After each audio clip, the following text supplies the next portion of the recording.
We could begin to tell a story that has never been told.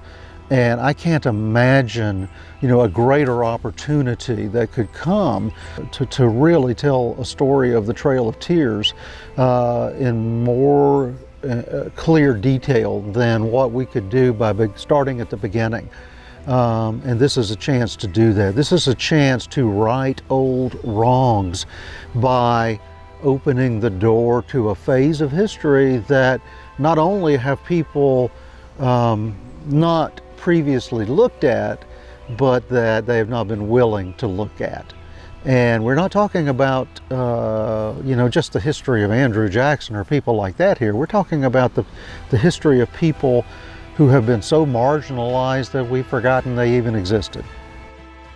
Holmes Town is extremely important because it represents a phase of Florida history that we know so little about. This is the phase when the Red Stick Creeks were coming down out of Alabama following their defeat by Jackson's army at the Battle of Horseshoe Bend. They were starving. They were seeking primarily food, but then if they could get them, military supplies. One thing we know about Holmes and his followers is that Andrew Jackson really did not like the idea of them living free in isolation in the Florida Panhandle.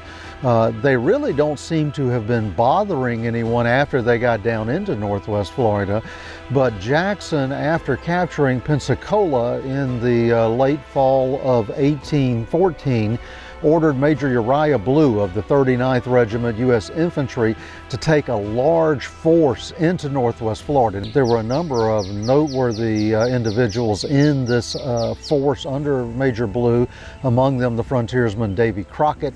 They found Holmes Town and they attacked it, hoping to find food there. They were on the verge of starvation. Holmes and his followers had time to remove most of their supplies.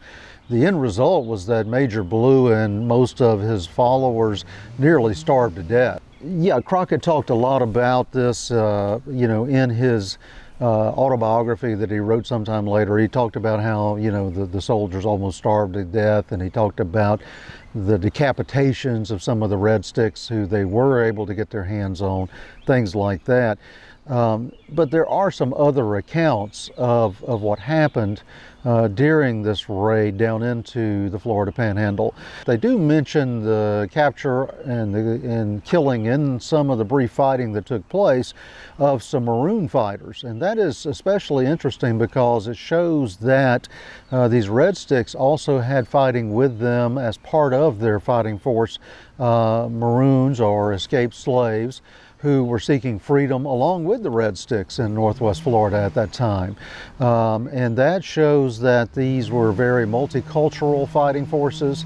They were really seeking freedom, not just Native Americans seeking freedom, but African Americans seeking freedom from slavery. Holmes Town was burned not just once, but twice. It was burned again in 1818. Jackson sent back in a force to again attack Holmes Town. This time it was led by Captain Boyles. He launched a series of raids against Holmes Town. This time it did result in some pretty significant fighting. Boyles himself and some of his men were wounded. Holmes Town was burned again. Interestingly, this time the maps of the raid did include some handwritten notations that showed the location of Holmes Town, and that has enabled us to compare those to archaeological notes from a 2011 archaeological survey done of Holmes Creek and begin to pinpoint down the probable location of Holmes Town.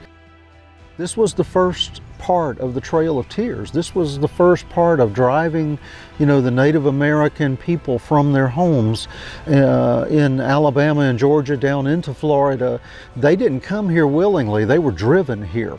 If we could find Holmes Town, we could learn so much about that first phase of what happened to them. And many of them were still alive during the Second Seminole War, and some of the survivors of this journey, were sent west on the Trail of Tears, but for them this was the first leg of that long journey.